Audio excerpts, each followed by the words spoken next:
moment in time with this contrasting experience, if you can stop beating up on yourself because you didn't get it right the first crack out of the box, if instead you can say, oh, this didn't go the way I wanted it to, but it's all right because I'm still standing here evaluating contrast. That's the peace that we're wanting you to find in this. So often, as you listen to us for a while, and you want to be deliberate creators, and you want to do the grid work, and you tried to get in the vortex, and you're trying to pay attention to the way you feel, and you're making an effort to be more the person that you want to be. And then when something that you thought you wanted doesn't turn out right now the way you wanted it to, then that second guessing starts happening. Then you start asking yourself, what did I do wrong? And if instead you can say, I didn't do anything wrong, this contrast is part of what's right. This contrast is part of the clarifying thing. It's part of the clarification that is helping me to identify more clearly what it is I do want. If we could just convince you that you want a creative plethora of opportunities to pull from. You don't want limited ones. And the contrast is just filling in the colors and the textures and the opportunities, you see. If we could zap you with something, and of course we can't, but we can know it so strongly that as you're willing to listen to us for a while, you'll begin to get it.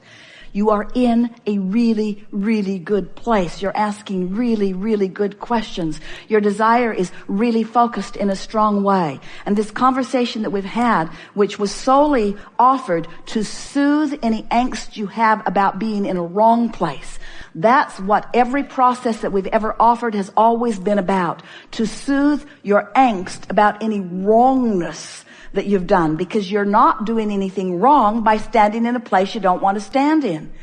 When you're standing in a place you don't want to stand in, you're firing off rockets that are going to serve you. And if you can revel in the contrast and appreciate the variety, instead of condemning your lack of wisdom to be in a better place right here and right now, if we could parade before you just the masters that you have revered as a culture, every one of them would tell you, I wouldn't give up one miserable moment, because every one of them helped me become who I ultimately am. No one likes to hear, you create your own reality when things are not going well. But here is something that will really, really work for you. Let's back up just a little bit. Very often someone will say, I want to feel good, and I often do, until I look at you doing that thing that you're doing, which is keeping me from being in alignment. So you need to stop doing that thing you're doing so that I can be in alignment, which is totally giving over your power to them, because you can't control them. And they want to feel better. Don't you think they would feel better if they could? They're not doing it on purpose, you see.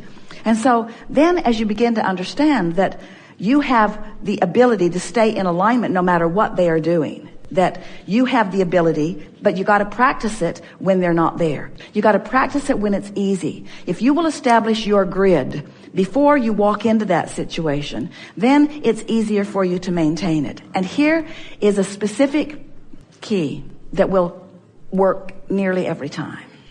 Go general.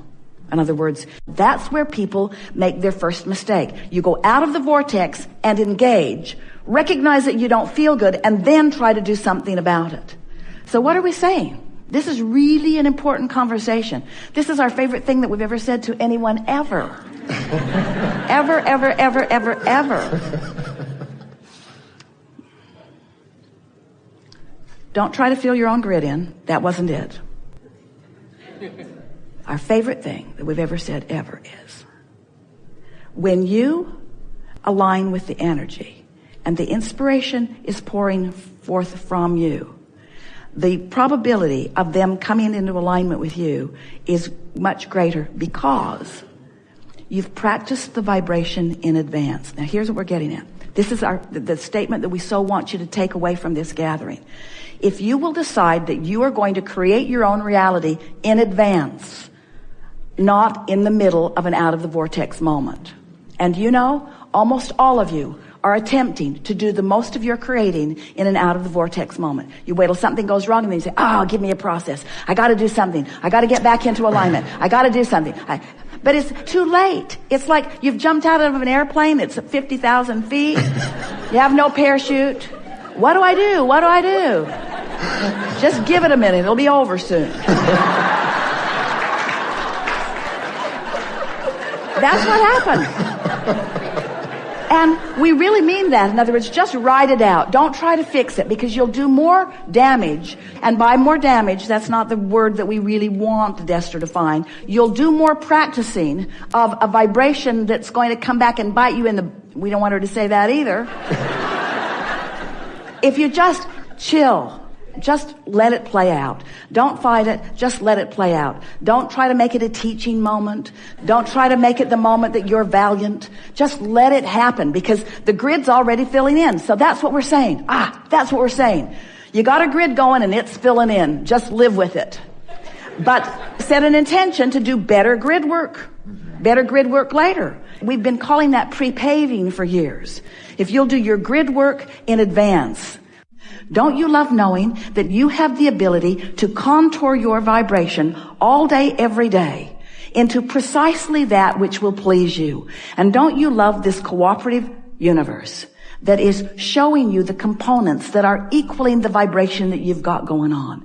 Don't you love knowing that there's no chance, there's no fate, there's no someone else pushing themselves into your experience? There's no assertion. There's no lack of control. You have complete control, because you have the ability to think and feel and watch what happens, and then think and feel and watch what happens, and then think and feel and watch what happens. It's so wonderful to be in mindful, deliberate control of your own vibration. Because things are always working out for you, no matter how it looks at any point in time. Things are always working out for you. And as soon as you acknowledge that and begin deliberately applying your ability to think and feel, and then watch the cooperative, benevolent, loving universe say, here you go, just what you ask for. Here you go, just what you ask for. Oh, didn't mean to ask for that. Well, here you go. Just what you asked for. Didn't mean to ask for that either. Well, here you go. Just what you asked for.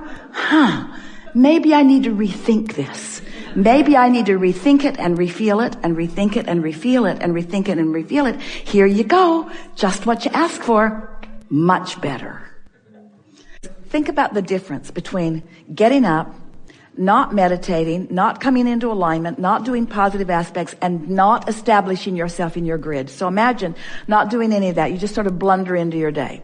So the first thing that happens is you observe something that you really would rather not have observed. So now you're off on the wrong foot already. You're having a reaction to what's going on. And now that reaction is just happening back and forth, back and forth. And you're telling yourself, I'm not a good parent. I should be doing something different. I don't want it to be like that. You're using words to try to turn it around. It's not turning it around. It's just practicing that grid more. It's just making them feel more defensive. It's just perpetuating the very thing that you don't want. And then a wonderful thing happens. The end of the day comes and you get to go to bed. So now you go to bed, and as you lie there in your bed, do your best to appreciate the comfort of your bed. Go as general as you can. Think about the things that feel the least contentious to you and go to sleep. And when you awaken in the morning, spend some time, find the time, really.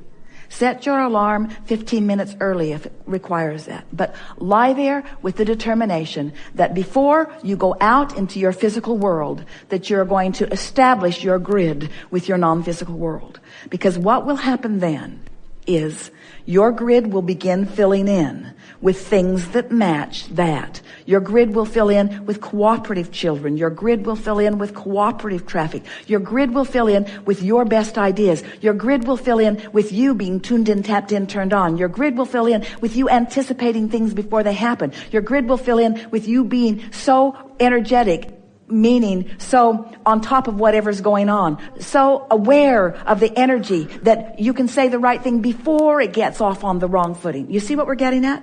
The cooperative components of this universe are enormous. We cannot even begin to describe the leverage of alignment.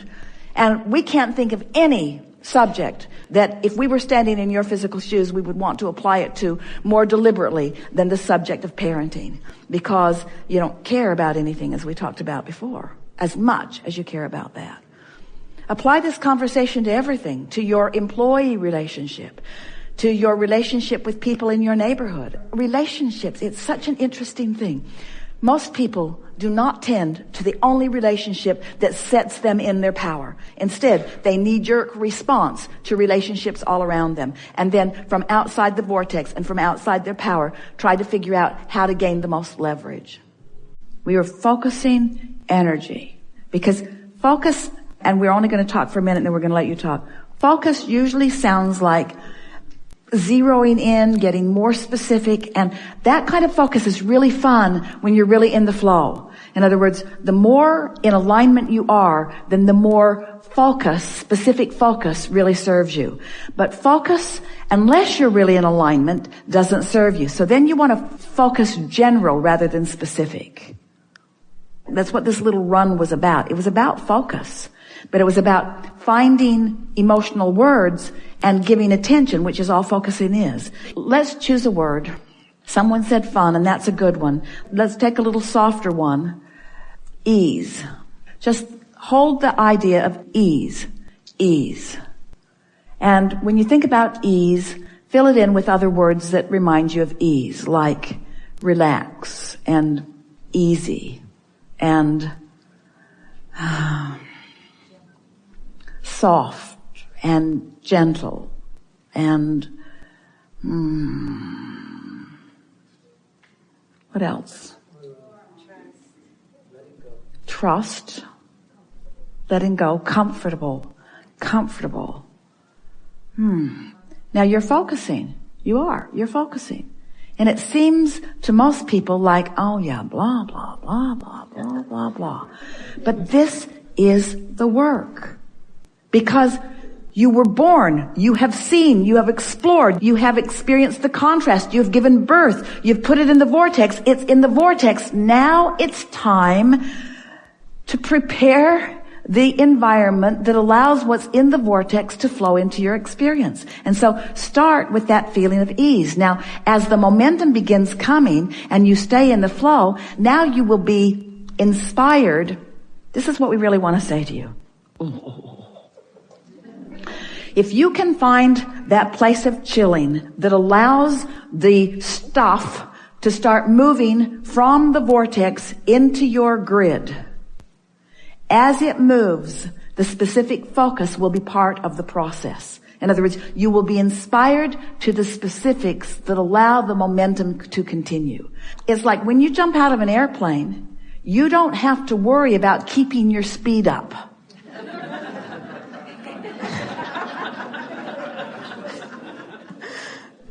Or when you're on an incline, you stop pedaling usually. Or you let up on the gas a bit. You get a sense of what we're talking about. Yes. So if you trust, that's a good word, if you trust that what you put in the vortex is there, and it is, and now you are using your focus to focus yourself into enough ease that will allow the momentum to begin. The momentum will carry the rest. And something like focus or impetus or speed is not part of the process. You don't have to keep momentum going. That's what we want to say. You don't have to keep momentum going. You just have to stop doing that thing you've been doing that slows the momentum. There. That's the answer to all things. We're done. Go home. We've enjoyed this interaction more than words can explain, and we've been way out there on the leading edge. We want to compliment you on your willingness to sit and listen to us talk incessantly about the laws of the universe and about the emotions that move through you. We know for sure that as a result of your willingness to just listen, that your vibration has been moved to a different place than it was before we had this conversation. It only takes 17 seconds of non-diluted focus in order to shift vibration, and you have been giving far more than that. 68 seconds of holding yourself in a vibration of well-being will shift your vibration, your point of attraction dramatically enough that that grid must fill in and must fill in today. So we're looking forward to the evidence that you will discover of this energy shift that has taken place as a result of this conversation.